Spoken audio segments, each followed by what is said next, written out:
Hello everyone, welcome back to my channel. My name is Zach and we're doing another Ecomi Omi VeVe video. Currently, the price has gone down since the last time I made a video.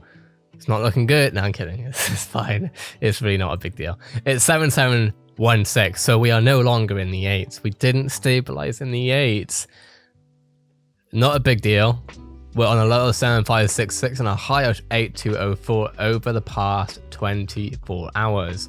So of course now Omi is doomed and the crash is coming. I'm kidding. For one, obviously it's not financial advice. I've got to make that statement anyway. But yeah, we're stabilizing in the 7s. Oh no, that's a bad thing. 11 days into October, eh? Yeah. So hopefully you can tell the irony and the sarcasm in my voice there. But yeah. Things have gone down now. There's a few things that have been happening lately. Obviously, in the Ecomi community, people are concerned about certain stuff. We're going to go over that in this video. I do wonder if that's had any, had any impact. I'm not sure of how large an impact it will have had on this price, because I don't know how. A lot of people who are upset about a lot of different things going on. Bots, locked out accounts, etc., etc. I don't know if that represents the total price difference that we've seen, but anyway, let's have a look at my good friend Bell. Put out a tweet today. Not financial advice, no particular order. Captain Carter completes a set by herself, Marvel and Con exclusive. Batgirl, $36 floor is ridiculous. DC, very popular and currently has a TV show. 71 Batman, 100 floor. Every single Marvel Mighty, because of exclusivity to VeVe, I'd assume. All season 1 under $1,000. This was when Roddy McCallum asked, what in your opinion are the best buys at the moment, Cavell? Say top 3 to 5, sorry, you think are hugely undervalued. Keep in mind, it also depends on how long you intend to hold. Consider the time where we hit 10 season or season 10. Holding season 1 stuff will be legendary at that point. For the next few seasons, who knows? One short-term good buys can't go wrong with comics, to be honest. I want to say before we go any further, I am kind of tired of being on camera. I was just watch partying. I was an official watch party host for Valorant's esports scene today. And it basically means you're spending like 4 hours straight just watching esports, every play, and having to like talk about it, and it's a lot. Anyway, Shabs art. I don't generally, and I want to say this now, this isn't like any actual hate towards Shabs art, although I feel like I might receive some hate for this. I don't know either way. Put out a tweet that I didn't quite agree with. Now, I don't normally put like specific focus on this, but I want to make a point, and this is, again, none of these videos have anything against the person who I'm speaking about. It's just talking about the general point.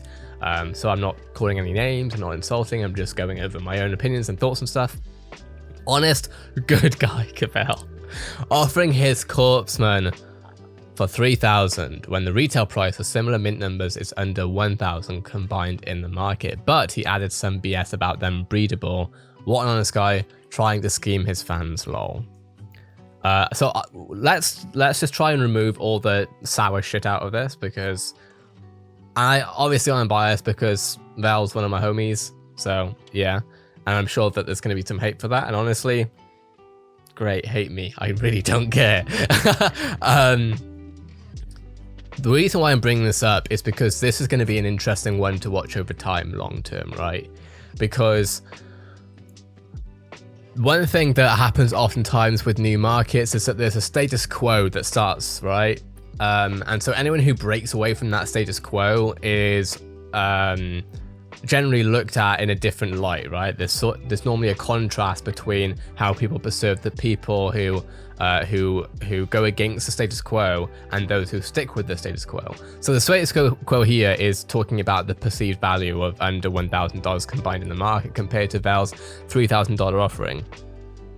Now, what's interesting is I see this and I'm like, yeah, what's happening here is that Val has analyzed the market and he knows where it's going to go. And so he's trying to capitalize on what he understands versus what other people are. Most people who are pricing similar prices are pricing based on what other people have priced.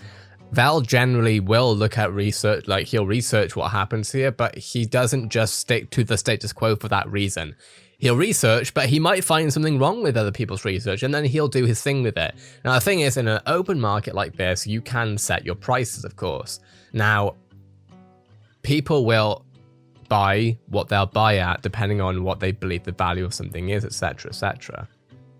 But the breedable thing, the main thing here is that this comes down to what does Vel think is the value of this item, right? Now, if Vel sees value that others don't see, he can price it the way he wants to, right? And that can go against him where Vel might receive 0 offers. And if that happens, the market is the market. That's what the beauty of this whole thing goes by, is that whoever is right or wrong, whoever is better or worse, gets exposed. And that's not a case of exposing someone, screw that person. It's nothing to do with that. It's just that's how business goes, right? If the value is worth 3,000, someone will pay 3,000. Does that mean that the other ones under 1,000 won't be bought? No, they'll be bought faster. But the whole point here is when it comes down to breedable, that is utility. That is what Val's looking at. I honestly haven't delved loads into the Labbit stuff. I know that Frank Kozik has been quite vocal and has said his stuff and has been a part of the VeVe community over the past couple of weeks, mainly when I haven't been about. But my guess is that Vel has been seeing what Frank Kozik is talking about, and so he can understand the extra utility that maybe others don't necessarily see. And when he's talking about breedable, that might be the extra thing that Vel sees that other people aren't seeing as important, right? Vel sees that as incredibly important, probably because eventually, if we are seeing signs of a certain type of NFT receiving some level of utility, whilst others don't have that necessarily guarantee essentially, then the ones that do have utility first are going to be more valuable than those who don't have utility first. That's my rough guess based on what I know regarding these Labbits being, again, utility versus of course the market of NFTs that most of them have 0 animations, utility, etc. They're just collector's items, right? So no hate towards Shabzart. If Shabzart is rude to me, I'll block them as I block anyone on Twitter. At the same time, whatever, I don't really care. I just wanted to make the point. Moving forward, VeVe Digital Collectibles updates. So they put out an update, right? Please update the VeVe app before the next drop. Most of you have already, but those who haven't, get version 10493. We're still working through market restrictions, security measures, so thanks for your investigative reporting, screenshots, and most of all, patience. Now, some people, this went really well with. Luke, thanks for the update, done. Updating now. Some people, on the other hand, aren't exactly happy, right? And that's just what happens, right? Some people, I mean, to be fair, most people actually seem to be happy. I've seen a lot of unhappy answers of this, a lot of quote tweeting, etc. It's going to be an interesting one to see how this goes. And in fact, VeVe Viral posted about this. Of course, Ecomi does something that a lot of startups, a lot of companies don't do, which is being incredibly communicative. Now, you might not believe that because you've lost money, or at least you feel like you've lost money, etc., etc. But at the end of the day, we always know generally that every so often, and it's not like every 3 months, it's like every 2 weeks roughly, we'll see a Spaces session where people can have a chat with the literal co-founders of the company. I don't know what other companies you can talk about that do that as frequently. Maybe in the crypto space it's more frequent than out of crypto, I don't know. Either way. Hey Daniel, which of course is Dan Crothers, the co-founder and chief operating officer for Ecomi. I strongly recommend you consider looking into contracting an anger translator for the upcoming AMAs. I'm sure there will be plenty of valid concerns, but also a lot of ridiculousness this week, and I agree with that. I mean, realistically, anyone who's been a part of the Ecomi and the Twitter spaces before will know. Although people don't normally test it. I've seen people test it and they've been banned straight away.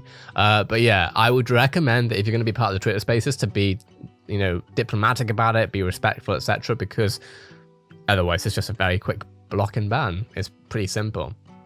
Of course, it's important for there to be communication, but I think people need to also remember that there's how many users right now? And we're going to go into what Sean O'Hare is talking about soon. they just can't get to everyone in time. They just can't. It's not possible. Now, I know this, and some of you should know this anyway, and some of you will know this, I'm sure, that that's just how this stuff goes when it comes to working with a business, right? Working with a large company as well. It's not like there's 3 people at the company, you know, and there's only like 10 customers. No, we're already looking at hundreds of thousands of people, and Ecomi itself is a somewhat large company. I mean, it's not large, but it's definitely sizable. And so logistics definitely aren't always smooth. I know that because I bloody work with Riot Games, and it's not smooth half the time. And I have a large community in Valorant, and they're slow with it. So, you know, it's not just Ecomi. And Riot is one of the biggest companies in the world for gaming. So patience will pay off, VeVe fam. Trust the leadership, trust the product. Here's a long Facebook post. Let's go through it though. Hey fam, just wanted to touch base on a few things going on with the VeVe application. Most importantly, remember this entire platform is currently en route to Immutable X. I realize using the application right now is super frustrating, and believe me, I know how frustrating it is. Can't even use my Wi-Fi with the VeVe app, and I have no service in my house, so I need to drive 5 minutes away to get the best cell phone service on drop. So believe me when I say I know it's frustrating, but you can't expect them to completely fix or update big problems while they're on GoChain, when they're just going to be tossing it in less than 3 weeks. That's insane backtracking and takes us away from our goal timeline to Immutable X. Don't ever say this, I'm sure, but I'm confident that's what's going on. They're trying to get us all to our end game as soon as possible. That's Immutable X. When this transfer to Immutable X happens, things will get better. The application will continuously be updated. The search bars will start working. It's going to be great, I know it, but everyone just needs to be patient. Same goes with the spot situation. We trust leadership, and you know they are doing everything in their power right now to fix as soon as possible. We're all here for a reason because we believe in this company, so show it and be patient. It'll all get better soon. I tried to make these videos in one take, and not stuttering once is honestly difficult, and I do this for a living on YouTube anyway. And of course, someone's asking about restricted accounts, all part of the same problem. Now, of course, Shorno here is not an official spokesperson, but there's definitely different parts of the community who have different understandings of like how business runs, I guess. Some people have just had different experiences, I guess, with different businesses, and so they treat their dynamic and their relationship with different companies differently, right? Personally, I just look forward to the next AMA, where hopefully I'm just excited for the team to talk about this. The team really haven't had a chance, as far as the allocated times that they speak normally, to chat about this. If this was genuinely breaking VeVe, if this was genuinely ruining everything, I'm sure there would have been done a lot more by now. The reality is that most people who are upset with this are understandably upset because they've been affected by it, and also because the people who are affected by it are incredibly loud about it. Plus, it's not helpful that you also have, what was it? I saw something today. Let me see if I can find it on my other tab. Something about a VeVe farm, something or other. I can't remember. So essentially, there's accounts out there right now that are promising to essentially build a bot to farm your drops for you, right?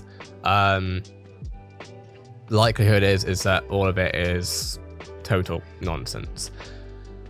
If it isn't, that's not good, but the likelihood is that the people who are showing off their bots are likely they're basically just using emulators. And I have a bit of experience with this because I have videos on my channel, on my other gaming channels, where I have people, I'll have made videos about people who have been banned in certain games, and then I'll have people spam accounts, make spam comments, and DM me saying that they are cheat bypass providers or whatever.